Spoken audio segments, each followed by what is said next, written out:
kepada Civitas Academy, kepada para profesional. Bersama Mind Talks, kita akan menyisir ruang visual dan ruang dengar Anda. Oke, ini sebetulnya nih, pagi ini nggak boleh ada yang lesu nih. Soalnya kenapa? Soalnya pagi ini terus terang satu kehormatan tentunya, terutama buat adik-adik gua. Kedatangan seseorang yang bisa menjadi inspirator. Nah, sesuai judulnya, kita akan bicara tentang navigasi karir arsitek di new era ini. Di mana era ini berubah, di mana era ini cepat. Saya bawa ke sebuah cerita biar intisari dari cerita itu kita dapat perspektif yang sama tentang topik apa yang akan kita bicarakan hari ini. Saya bawa kalian semua ke tahun 1900-an, di abad 20. Nanti sisanya googling aja ya. Pasti pada jago lah googling.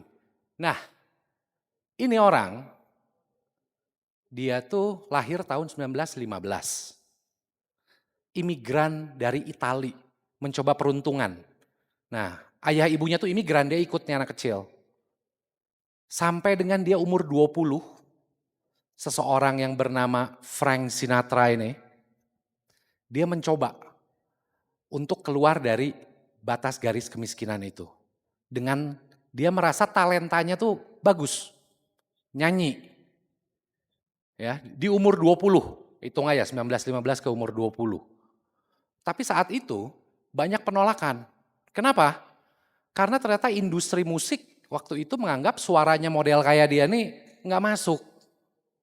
Suaranya kehalusan. Jadi era itu tuh ada standar-standarnya. Secara paras juga bukan paras Hollywood. Nah, tapi ini orang terus, dia ditolak, dia ikut akhirnya grup vokal. Zaman dulu tuh grup vokal. Kayak Beatles itu kan grup vokal juga sebetulnya. Dan band. Nah, sampai akhirnya dia bergabung dengan grup vokal, itu pun tanding di festival-festival. Di radio tuh dulu ada live-nya gitu ya. Dia mulai dari nol. Banyak penolakan. Sampai akhirnya di umur 20 dia dapat kesempatan bikin album. Oke. Artinya dia bisa mendobrak paradigma bahwa suara dia itu bukan suara industri. Bikin album. 1, 2, 3, ya laris tapi biasa aja. Di tahun 1940, ternyata karirnya anjlok. Kenapa? Kan albumnya udah ada. Jangan terlena dengan karya. Ternyata saat itu dunia berubah. Ada perang dan lain-lain. Sehingga dari berubah itu, dia nggak dipakai lagi. Iya kan? Dia nggak dipakai lagi, terus apa yang terjadi? Dia terus berjalan. Dia yakini bahwa itu bisa terjadi. Akhirnya, dia coba peruntungan lain. Dia mencoba menjadi seorang aktor. Dapatlah tuh film. Agak lumayan tuh film kalau nggak salah. Tapi artinya di situ, dia tidak berhenti berjalan, dia bertransformasi. Dan akhirnya dari 1, 2, 3 film, muncul satu perspektif baru tentang seorang Sinatra. Apa? Dia bukan hanya menjadi penyanyi, tapi dia menjadi seorang label entertainment. Melihat dia, seorang entertainer sejati. Menyanyi, berakting dan lain-lain. Berubah menjadi lebih besar. Mungkin kita familiar dengan lagu ini. Ini lagu judulnya My Way. Very evergreen song. Bisa lihat tentang apa ceritanya, ini tentang perjalanan hidup. Yang ternyata lagu My Way ini meledak benar-benar menjadikan Frank Sinatra sebagai ikon musik di saat dia umur 58 tahun teman-teman.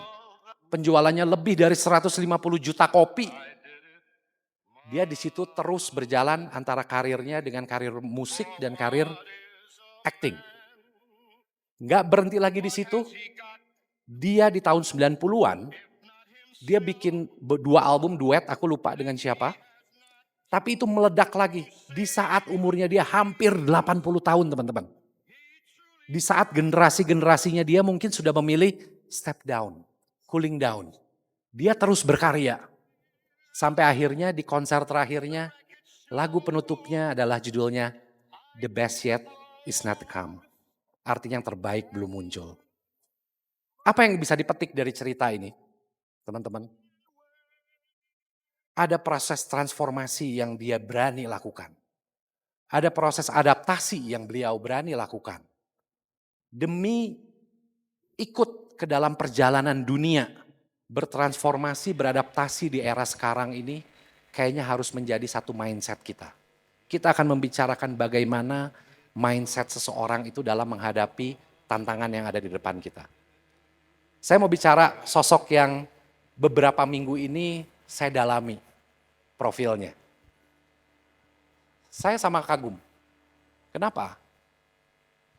Beliau ini lahirnya di Kalimantan. Jakarta, kuliahnya di Universitas Pancasila.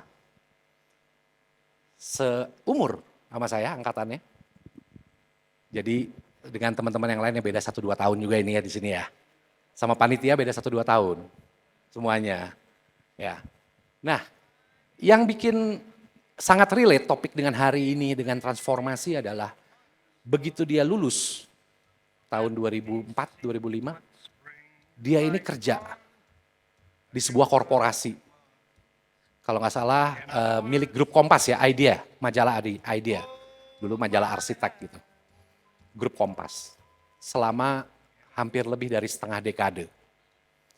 Bisa kita bayangkan bahwa itu sebuah grup besar, di mana di era tahun 2005 dan lain-lain, orang itu waktu itu trennya kerja di sebuah big bank company. Kenapa? Gaji terjamin, ya kan? Insurance terjamin, itu kan?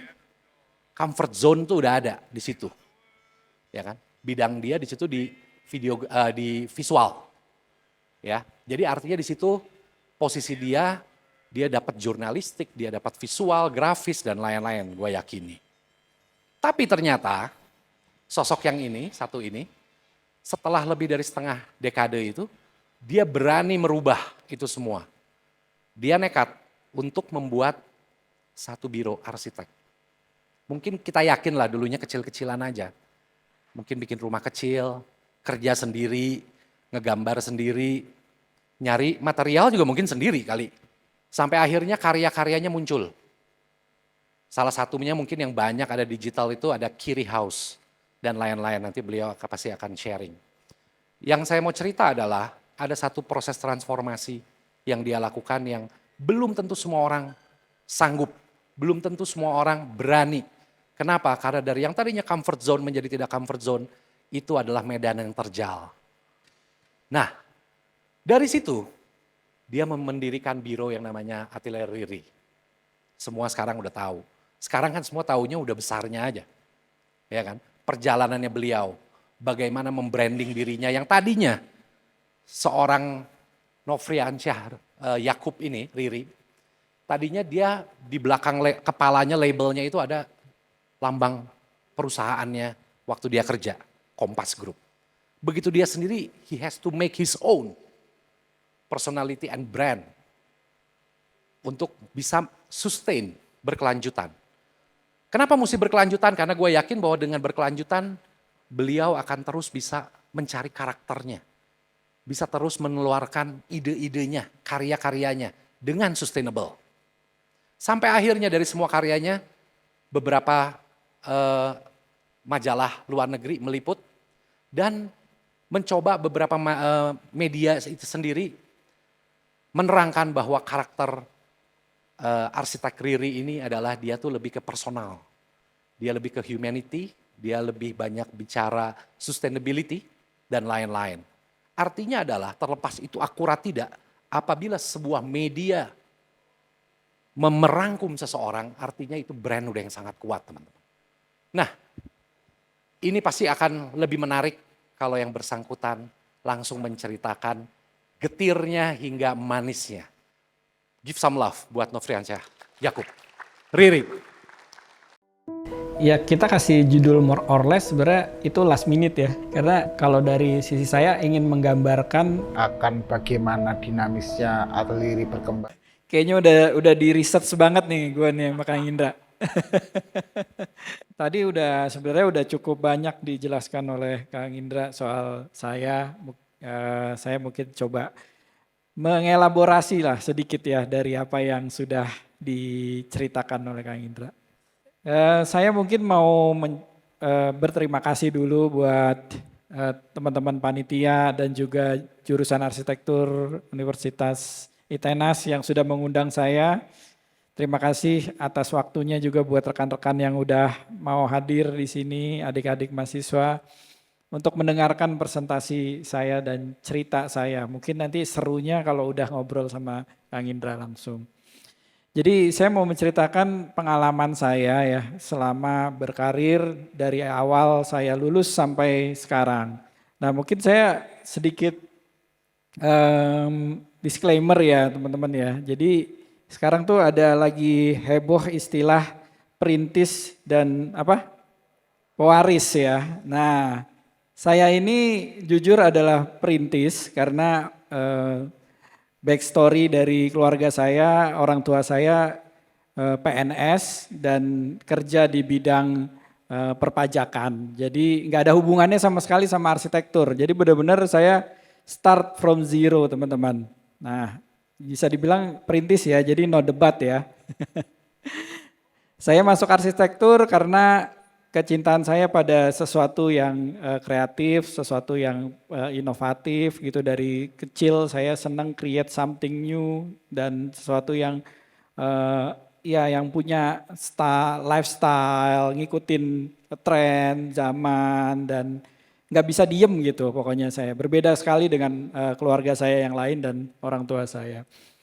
2004 mungkin adalah satu titik balik saya keluar dari dunia akademis, lulus S1. Dan ya tadi seperti diceritakan Kang Indra, saya mencari zona nyaman, saya keluar dari dunia arsitektur karena agak traumatik terhadap ilmu-ilmu arsitektur yang dijejelin ke saya pada waktu itu, di usia itu udah harus bikin high rise building luar biasa gitu. Tugas akhir saya bikin apartemen, dibantai habis oleh mentor dan akhirnya saya trauma.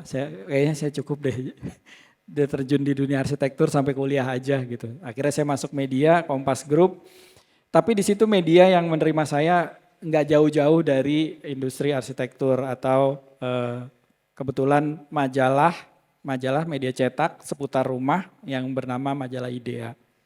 Saya di sana sampai 6 tahun, tadi benar riset saya Kang Indra luar biasa. 6 tahun saya sampai posisi visual editor. Di situ saya banyak belajar, malah banyak bertemu dengan mentor-mentor saya. Salah satunya juga proses belajar itu saya menemukan teman-teman yang berkebutuhan terhadap arsitek gitu.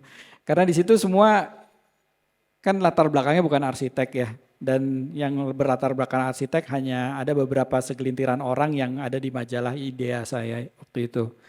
Jadi dicarilah kita orang-orang yang berlatar belakang arsitek yang mau membantu untuk mendesainkan rumah teman-teman atau karyawan-karyawan yang ada di sana. Salah satunya teman dekat saya memberikan kesempatan. Ini adalah salah satu karya atau satu karya pertama saya di karir saya ketika memulai berarsitektur gitu.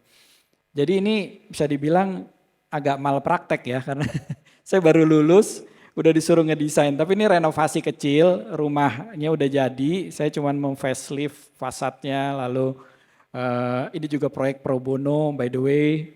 Jadi ya saya rasa buat teman-teman sekarang yang dapat kesempatan dimintai tolong atau dari teman atau saudara, itu jadikanlah untuk proses belajar dulu ya. Jangan berorientasi pada finansial dulu gitu. Karena menurut saya proses berarsitektur itu panjang gitu. Ini saya bisa dibilang masih berada di pertengahan ya. Dari karya itu akhirnya lahirlah karya-karya berikutnya, minta tolong lainnya gitu ya.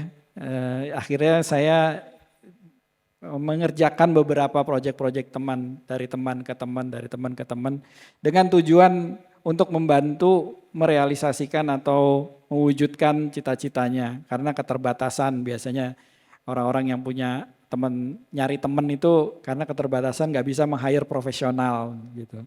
Nah di Maja Idea pengalaman saya mendapatkan banyak sekali experience yang berbeda dari kebanyakan arsitek pada umumnya, yaitu saya bisa mengunjungi banyak karya-karya arsitektur atau karya-karya minimal rumah tinggal yang pada waktu itu baru selesai dibangun dan menandai perkembangan arsitektur modern pada saat itu dan berkembang sampai sekarang menurut saya ya. Di situ kenapa saya bisa menghadiri itu karena biasanya media tuh pasti diundang, acara open house, acara gathering dan lain sebagainya itu biasanya media tuh diundang in the first time dia melakukan open house gitu. Jadi saya banyak belajar banget termasuk ketika liputan-liputan. Jadi saya dipanggil untuk meliput misalnya karya Andra Matin, karyanya Adi Purnomo dan lain sebagainya gitu. Liputan-liputan karya itu saya selalu nggak mau ketinggalan untuk hadir langsung ke lokasi, belajar, ngeliat dan mewawancarai arsitek-arsiteknya gitu. Nah disitulah proses belajar saya yang mungkin akhirnya menginspirasi saya dan melatar belakangi ilmu arsitektur saya untuk berkembang meskipun saya di media. Kemudian saya bergabung IAI 3 tahun setelah saya lulus. Dan saya melanjutkan kuliah saya S2. Ya sebenarnya tujuan utamanya seperti kata pepatah bilang, birds with a feather flocks together. Ya. Jadi saya mencari lingkungan untuk bisa saya belajar dengan satu frekuensi, dengan satu interest supaya saya bisa terus banyak mendapatkan inspirasi dari mereka. Nah itu tujuan saya sebenarnya waktu itu masuk IAI karena saya belum punya sebenarnya belum punya keberanian untuk melanjutkan atau shifting atau bertransformasi tadi kata Kang Indra menjadi arsitek. Jadi saya masih pengen ya iseng-iseng aja berarsitektur gitu untuk ngobati rasa kangen saya dan untuk bisa memberikan banyak vitamin ilmu di arsitektur. Jadi saya bergabung ke lingkungan di mana semuanya itu banyak arsitek, semuanya juga banyak berkecimpung di dunia arsitektur. Berikutnya adalah bagaimana melakukan branding. Nah ini yang saya juga menurut saya yang nggak tahu ya, Gen Z ini brandingnya tuh saya agak bingung sebenarnya. Kalau saya sekarang kalau saya nyari staff, biasanya kan saya selalu ngelihat dari browsing dulu ya, masuk ke media sosialnya, ngelihat beberapa postingannya sebagai referensi, portofolio dan lain sebagainya. Nah kalau ngelihat Gen Z postingannya cuma 6, cuma 3, cuma 9 gitu ya, biar rapi. Tapi nggak bisa merepresentasikan apa yang ada di pikirannya dan nggak bisa merepresentasikan kompetensinya dia sebagai profesional nantinya gitu.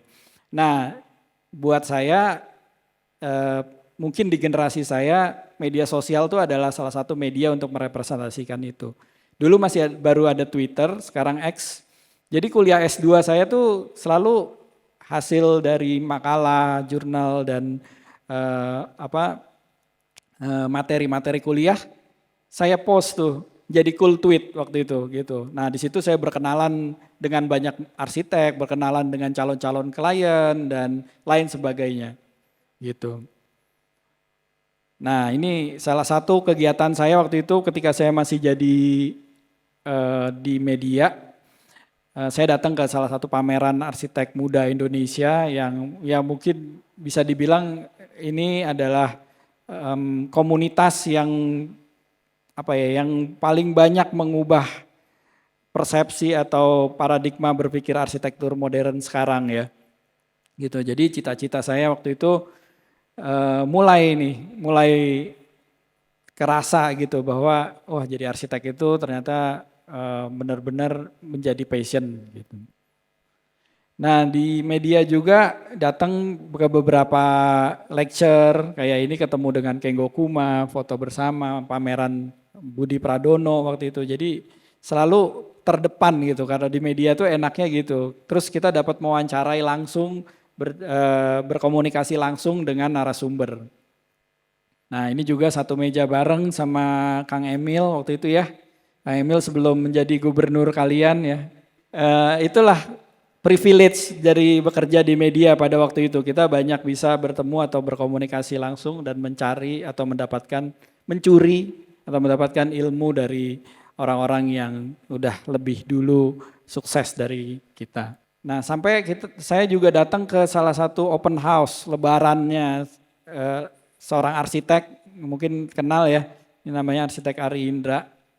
Jadi saking saya ingin mencari mentor, ingin banyak bernetworking serta membrandingkan diri saya sedikit demi sedikit, itu saya sampai memberanikan diri untuk datang ke acara-acara private-nya mereka gitu. Nah salah satu mentality yang saya dapat ketika saya di media,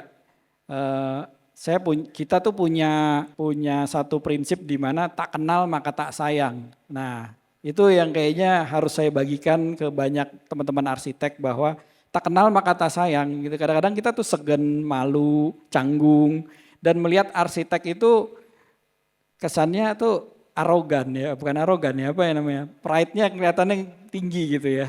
Dan kita segan untuk bertanya, berkomunikasi, mencari ilmu dari mereka. Padahal ketika kita udah ngomong dan dia sudah menjelaskan, arsitek itu orang yang senang sekali berbagi, senang sekali sharing.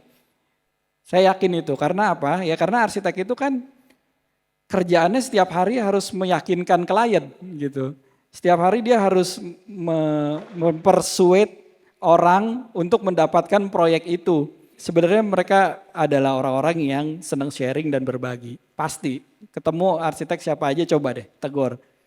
Minta waktu yang private, mereka akan senang sekali untuk berbagi dan bercerita pengalamannya mereka. Kita langsung masuk ke 2009. Nah 2009 saya alhamdulillah dapat ya cukup beruntung karena bisa mendesain dan membangun rumah pribadi saya. Nah jadi ya dengan cicilan-cicilan yang harus saya bayar selama 10 tahun ya. Tapi blessing in disguise ini menjadi satu karya yang menjadi titik balik berikutnya setelah saya lulus. Di mana akhirnya dengan karya ini saya bisa mendapatkan banyak kesempatan dipublikasi di berbagai media, cetak internasional maupun online. Terus juga karya ini ya udah overexpose lah pokoknya. Sampai istri saya tuh udah ngomel, katanya nggak boleh lagi ada orang datang sini ngeliput, cukup gitu kata dia. Dan karya ini pun juga waktu itu dikurasi masuk ke salah satu pameran yang cukup bergengsi pada waktu itu, Pameran Nasional Arsitek Muda Indonesia yang digelar tahun 2010. Nah ini anak saya nih masih saya gendong ya, sekarang saya yang digendong anak saya. Udah lebih gede dari saya. Ya, jadi ini perjalanan di mana salah satu karya mungkin bisa jadi satu milestone yang bisa kalian dapatkan. Dan ya tadi ya seperti kata Kang Indra, lagu My Way itu didapat di usia udah 50-an dan itu menjadi titik balik milestone dari Frank Sinatra. Nah mungkin salah satunya ini adalah karya Kiri House, rumah saya, yang menjadi salah satu milestone perjalanan karir Atelier Riri. Di mana tahun 2010 akhirnya di situ ada momen di mana media cetak tuh mulai menurun, karir saya udah nggak bisa naik lagi. Ya sampai sekarang bahkan media cetak udah nggak ada ya, udah nggak ada yang beli koran, nggak ada yang beli majalah kan ya, teman-teman.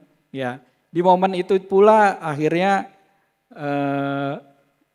saya memberanikan diri. Saya memberanikan diri untuk shifting, saya memberanikan diri untuk beralih, untuk mengganti predikat saya tadinya sebagai seorang karyawan yang di belakangnya itu adalah korporasi besar, tadi dibilang esmut, menjadi esmut, menjadi apa ya, eh, orang yang jobless lagi. Merintis dari awal untuk mendapatkan proyek yang benar-benar menjadi proyek arsitektur yang ideal gitu. Di hire secara ideal melalui sebuah proses administrasi yang benar dan lain sebagainya itu ketika sudah punya atelier Riri. Jadi 2010 kita memulai dengan satu karya yang waktu itu satu-satunya yang benar-benar bisa terbangun. Ini adalah salah satu karyanya di Bilangan Jakarta Selatan di Pondok Indah. Jadi cukup bergengsi. Nah, mungkin ini juga adalah keberuntungan berikutnya ya. Jadi hidup saya tuh selalu going with the flow gitu ya. Selain berusaha, tapi tetap kita jangan terlalu banyak berekspektasi terlalu tinggi gitu. Nah, salah satu ekspektasi yang menurut saya paling ideal dan paling realistis adalah membuat roadmap ini. Jadi buat teman-teman nanti yang kira-kira sudah selesai nih ya fase belajarnya. Jadi nanti saran saya dalam tahun-tahun awal kalian belajar dulu gitu. Baik itu ke biro ataupun ke company manapun gitu ya yang masih di bidang arsitektur, di kontraktor, developer dan lain sebagainya, ataupun di bidang yang lain gitu ya, misalnya kayak Kang Indra tuh masuk ke korporasi yang berbeda sama sekali dengan dunia arsitektur, itu nggak masalah. Yang penting belajar dulu dari bersekolah lagi dari sebuah perusahaan yang akan mengajarkan kalian bagaimana proses kerja dan memiliki mental serta etik dalam bekerja yang baik gitu. Ya saran saya jangan 1-2 tahun lah ya, kayaknya masih terlalu dini gitu ya. Minimal 5 tahun gitu ya, itu kalian udah mendapatkan posisi manajerial lah paling enggak. Nah kalau saya karena nggak ada pilihan dan pilihan satu-satunya adalah menjadi arsitek karena passion dan motivasi dari orang-orang di sekeliling saya, akhirnya saya memilih menjadi arsitek. Dan roadmap ini yang pertama kali saya buat dalam 10 tahun awal, atelier Riri itu mau ngapain sih gitu. Dan ini wajib kalian buat supaya kalian tahu arah dan tujuan kalian nanti mau kemana dan tim kalian tahu juga arah dan tujuannya perusahaan kalian mau dibawa kemana. Ya, terus dievaluasi setiap tahunnya. Jadi ilmu-ilmu ini sebenarnya saya dapat ketika saya kerja di Kompas Gramedia ya. Karena tanpa kerja di korporasi mungkin saya nggak akan memahami bagaimana membuat sebuah hierarki yang baik dalam proses bekerja dan organisasi yang baik dalam prosesnya. Lanjut ke branding saya di media sosial berikutnya. Saya bermain Instagram. Ya, seperti kalian tahu, the rest is history. Instagram saya sekarang udah 180 meskipun udah jarang FYP ya. Tadi siapa hostnya bilang FYP udah jarang. Sekarang karena algoritmanya udah berubah, tapi at least bermedia sosial menurut saya adalah salah satu cara untuk berkomunikasi dengan publik dan bagaimana mengedukasi publik juga. Karena menurut saya kalau bukan kita siapa lagi gitu. Nah itu mungkin juga mentality saya yang kedua di media ketika saya kerja di media. Jadi saya berusaha terus menjembatani antara orang yang butuh jasa arsitek yang gak ngerti apa-apa soal arsitektur dengan arsiteknya itu sendiri gitu. Gunakan media sosial dengan bijak gitu ya, bukan tidak digunakan sama sekali, bukan dibuat dengan second account, third account yang buat kalian buat main-mainan aja, tapi paling nggak punya account yang khusus serius gitu untuk mengedukasi dan memberikan informasi yang baik, terutama dari ilmu dan expertise kalian di bidang arsitektur gitu. Tim atelier Riri yang tadinya cuma 2 orang, by the way arsitek atelier Riri pertama kali itu dari ITENAS loh. Wah, tepuk tangan dong buat.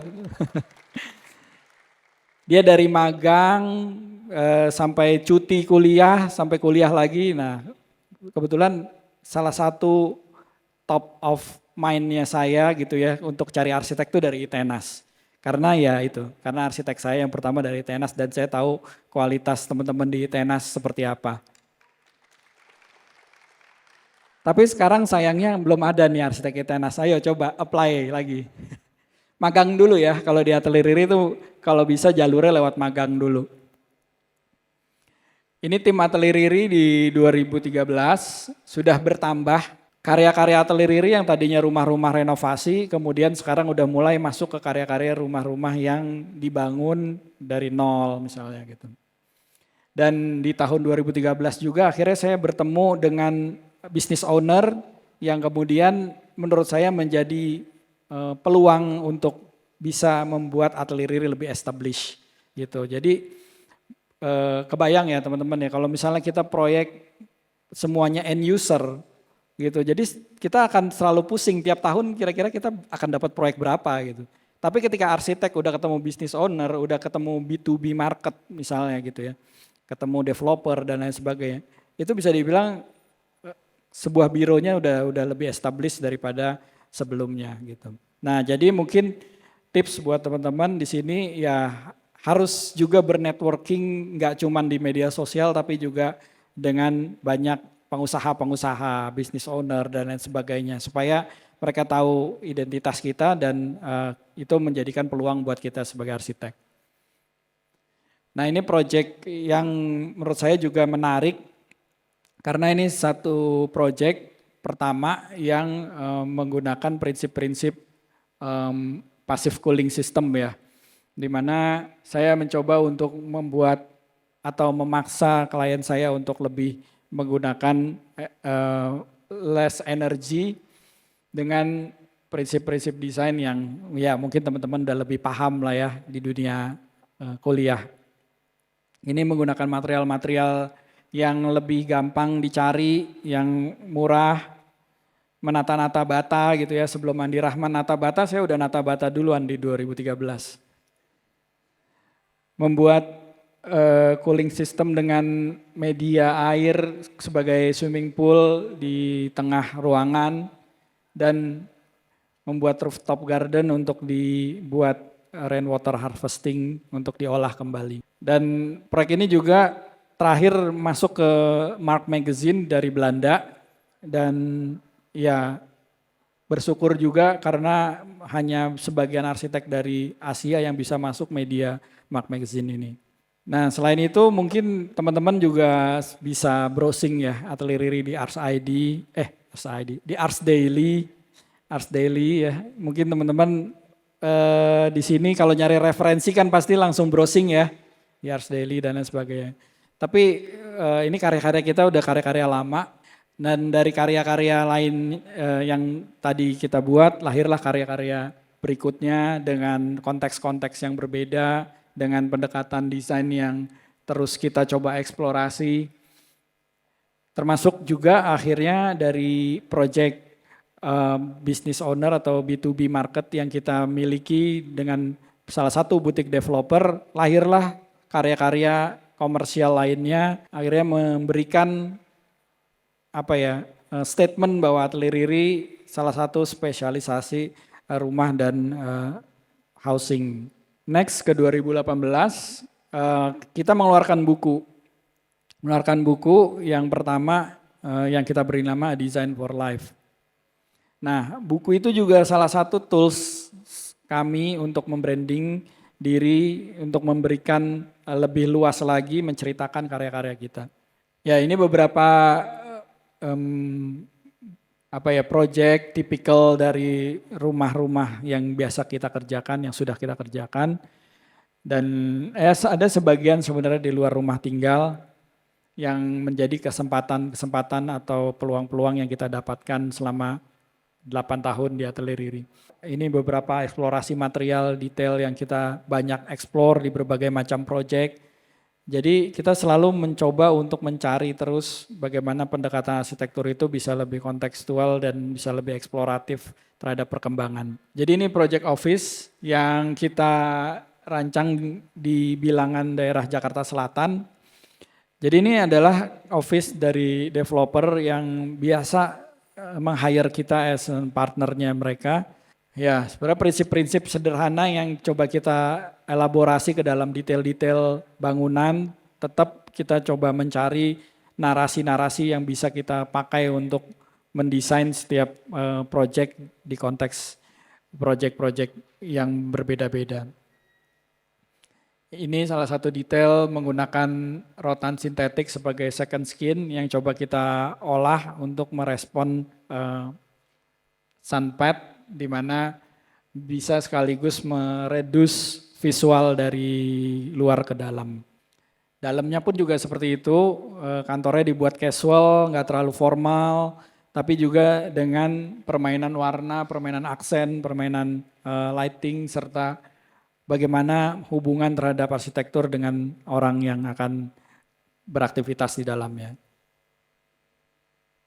Ya, ini ruang meetingnya. Ya, ini bagaimana cahaya matahari bisa masuk ke dalam ruang dan bisa kita nikmati sebagai bagian daripada lighting natural yang masuk ke dalam office-nya. Nah, ini lantai etiknya, jadi ada sedikit ruang private di lantai paling atas. Selain itu juga 2018 saya berpartisipasi, Atelier berpartisipasi di proyek-proyek sosial atau proyek-proyek eksperimental. Masuk ke 2020 ini mungkin semua orang shifting ya, karena COVID melanda, kita pun juga akhirnya juga shifting. Kita membuat lebih banyak lagi konten aktif di YouTube, proyek-proyek berhenti, kita mulai berpikir atau bereksplorasi apa ya yang bisa kita kerjakan. Ya salah satunya adalah lebih banyak lagi mengedukasi, membuat konten, lebih niat lagi. Nah, terus ada proyek yang kita beri nama RC-Fab atau proyek rumah prefabrikasi. Nah, itu juga salah satu tools saya untuk bisa tetap grow, tetap bisa survive at least di masa-masa COVID gitu. Jadi kita buat rumah modular sistem yang lebih murah, lebih terjangkau, lebih cepat. Nah, salah satu yang kita juga dapatkan kesempatan yang langka adalah kita mengerjakan proyek BUMN, teman-teman. Nah, ini tools yang kita gunakan ketika periode COVID namanya monday.com. Nah, dari tools ini akhirnya kita tuh shifting sistem kerjanya, semua udah online, semua sudah bisa didata dan progresnya bisa dinilai melalui satu aplikasi ini. Sampai sekarang akhirnya tools ini terpakai dan cukup efektif.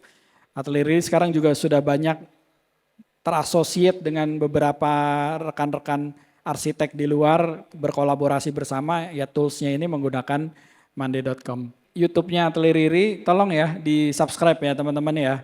Jangan YouTube Kang Indra aja yang di subscribe. Ya ini proyek RC-Fab, dalam 2 tahun kita bisa mengerjakan kurang lebih ada sekitar 10-an proyek dengan tipologi yang berbeda-beda. Karena cepat banget, RC-Fab itu dibangun cuma 3-6 bulan. Sayangnya akhirnya nggak kami teruskan karena ini tuh adalah satu-satu proyek yang harus scale-nya tuh harus besar, harus banyak. Fokusnya akhirnya balik lagi ke Atelier karena COVID-nya udah mulai mereda, akhirnya proyek ini kita hentikan. Nah ini proyek sports club, salah satu yang menarik adalah ternyata budgeting dari proyek pemerintah itu tahunan. Nah saya baru tahu. Jadi tahun pertama dia cuma bikin lapangan sama drop off zone aja. Nah sedangkan desainnya udah ada bangunannya, ternyata dibangun di tahun kedua. Ya ini berada di daerah Fatmawati di depan jalur MRT. Ya ini adalah lapangan mini soccer ya. Nah dari proyek tadi di awal tahun 2020-an juga kita mendapatkan proyek dengan tipologi yang berbeda lagi. Kita mendapatkan proyek restoran. Nah jadi benar-benar berproses. Jadi kita dipercaya mengerjakan salah satu restoran di Kemang.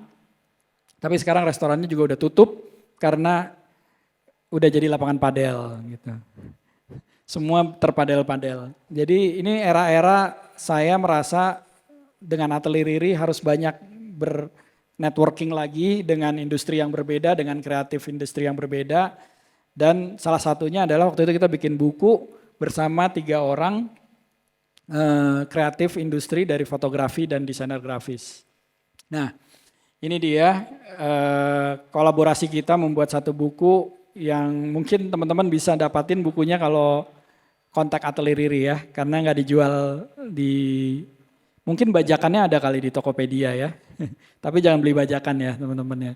Nah ini juga salah satu privilege karena kami aktif di sosial media, jadi akhirnya banyak developer atau marketing atau agent itu mempergunakan nama kita untuk menjadi tools marketing mereka, untuk menjadi value added buat produk-produk mereka.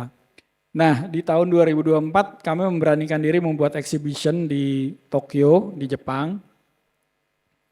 Serta keterlibatan kita juga lebih banyak lagi ke proyek-proyek di luar arsitektur, yaitu proyek-proyek eksperimental seperti di pameran-pameran Ars ID, BDD, dan pameran lainnya. Dan di tahun 2025 kemarin, tepatnya 15 tahun Atelier Riri, kita buat pameran yang namanya Life Less Ordinary. Nah ini sedikit preview singkat ketika kita pameran dan berkolaborasi dengan salah satu coffee shop Indonesia yang buka di Jepang, di Tokyo. Dihadiri oleh banyak teman-teman arsitek ya, baik itu dari Indonesia maupun dari Jepang. Ya ini keikutsertaan kita di berbagai macam event, pameran. Ya mungkin sedikit cerita recent project kita ya, yang mungkin bisa sedikit menginspirasi teman-teman. Ini ada satu project yang baru selesai di bilangan BSD. Total luasnya hampir 400 meter dan berada di tengah kaflingnya, samping beranhang daripada sebuah perumahan. Yang mana lahan itu kita coba untuk beradaptasi dulu terhadap konteks lahannya itu sendiri, terus terhadap titik tangkapnya, terus bagaimana menciptakan bukaannya, serta lagi-lagi merespon sunset dan arah matahari seperti apa. Jadilah rumah yang kita beri nama Angled House, karena lantai 2-nya itu kita rotate sedikit, tapi kita blok arah barat supaya tidak mengurangi kenyamanan bukaan yang kita ciptakan ke dalam rumah. Dengan membuat angle dari aksis bangunan yang kita ciptakan itu, tercipta juga bukan skylight yang mungkin nggak biasa, yang bisa menyalurkan matahari masuk lewat atap-atap. Nah ini proyek yang sedang berjalan, dinamakan Hayati Center, yang lokasinya di Bilangan Senopati, Jakarta Selatan ya. Jadi lahannya tuh yang hijau biru itu ya. Kebetulan pas pemerintahan daerah sebelumnya itu menambah peruntukan menjadi area merah atau area komersil dan KLB-nya bertambah. Jadi lahannya cuma 300 meter tapi KLB-nya tinggi. Akhirnya kita maksimalkan jumlah lantainya bisa sampai 9 lantai. Doakan ya proyek ini segera selesai biar bisa dikunjungi nanti sama teman-teman mahasiswa. Ya sampai sekarang Atelier Riri akhirnya berproses, proyek-proyek private-nya sudah mulai berkurang, tapi proyek komersialnya semakin bertambah. Nah di 2 dekade ini akhirnya kami membuka platform-platform baru untuk berkolaborasi. Ya salah satunya kita membuat Atelier Riri Foundation, kita bekerja sama dengan berbagai macam stakeholder supaya bisa berkolaborasi. Jadi kayak kemarin kita berkolaborasi dengan salah satu coffee shop, terus kita berkolaborasi dengan salah satu brand parfum, terus berkolaborasi lainnya lagi nanti mudah-mudahan ke depan supaya kita banyak bisa berkontribusi. Nah ini adalah beberapa proyek CSR juga kita kerjakan. Salah satunya juga waktu itu kita berkolaborasi sama NGB ya untuk membuat satu proyek CSR masjid. Ini tim Atelier Riri sekarang. Jadi kalau dilihat dari tim Atelier Riri pasca COVID sampai sekarang tidak ada banyak growing dari sisi SDM. Tapi kita pengen growing secara sistem, kita pengen grow secara manajemen, terus kita juga mau lebih banyak lagi berkolaborasi, berasosiasi juga dengan banyak teman-teman arsitek muda, arsitek yang sudah senior sekalipun gitu. Kita rasa dengan organisasi yang sebesar ini kita rasa kita sudah cukup fleksibel, kita cukup dinamis untuk bisa survive dan grow sampai ke masa yang akan datang.